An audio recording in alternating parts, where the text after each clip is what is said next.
Hürmetli vatandaş, bugünkü leksiyalarımızda başlayımız. Leksiyasıda Hacı Rozi. Washington'dan sözleyimiz. Bugün çislağı 2021 yıl 4. ayının 11. günü. Tünügün 10. günü iken 9'u tüzütüş, 9. günü deptime geçiren vatandaş.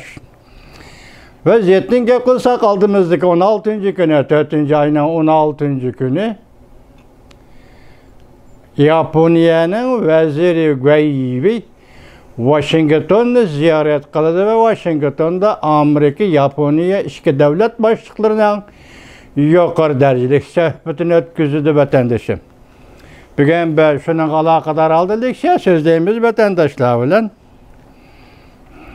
birlikte. Mavzumundaq.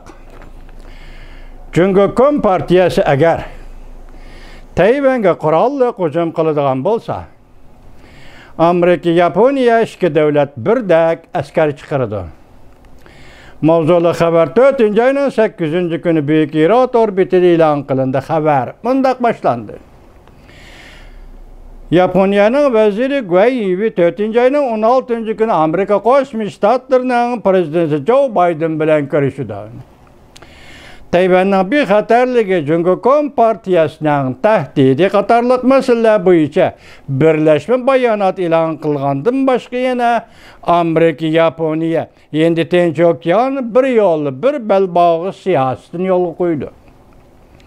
Bu Xitayning siyosatini yol koydu ama şunun o'xshaydigan yoki shundaq bir tarzdagi tadbir sifatida shundaq siyosat belgilaydi ikki davlat degan gap.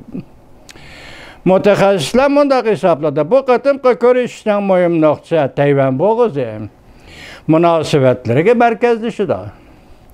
Hamda Amerika Yaponiya mudofaa shartnomasi doirasida Tayvan bo'g'izi qisman butun Tayvanga kengaytirishga o'xshash tashqari dunyoga agar Jungo Kom partiyasi Tayvanga qurolli hujum qiladigan bo'lsa, Amerika, Yaponiya ikki davlat o'rtaq askar chiqarib, Tayvanning bexatarligini qo'g'daydi deb jakarlaydi.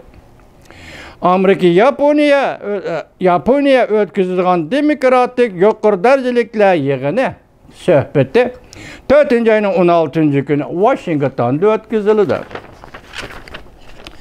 Japonya Kyoto agentliği haber kılıp mundaq ko'rsatdi.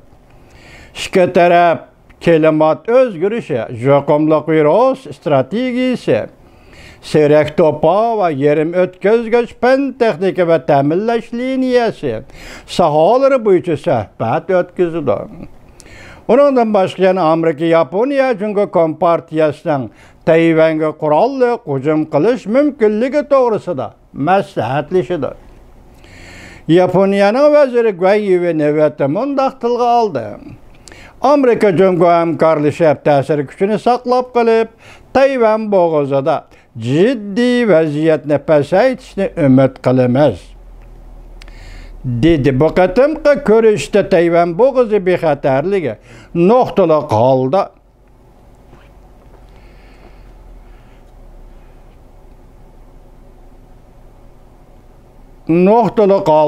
muhokama qilinadiganligi xalqaro jamiyatning diqqatini qo'zg'adi. Tayvan Zhongshan Universiteti Osiyo Tinch Okyan rayoni tadqiqotchisi professor Go Yuren ziyorat qabul qilganda mundaq ko'rsatdi. 3. ayının 16. günü Japonya, Amerika diplomatiya ve devlet mudofaa ministrleri o'tkazgan suhbati ishga qo'shilgan Amerika, Japonya bexatarlik kapolat qilish kelishimnoma komiteti atalganligidan jip uchini ko'rib olg'ili bo'ladi. Yaponiya tashqi ishlar vaziri Mao Mintung uchrashishdan keyin birlashma muxbirlarni kutib olish yig'inida mundaq ko'rsatgan edi. 3. ayının 16. günü. İki taraf Tayvan bo'g'izi bexatarligining muhimligini tonib yetdi. Davomini anglaysiz, hurmatli vatandosh.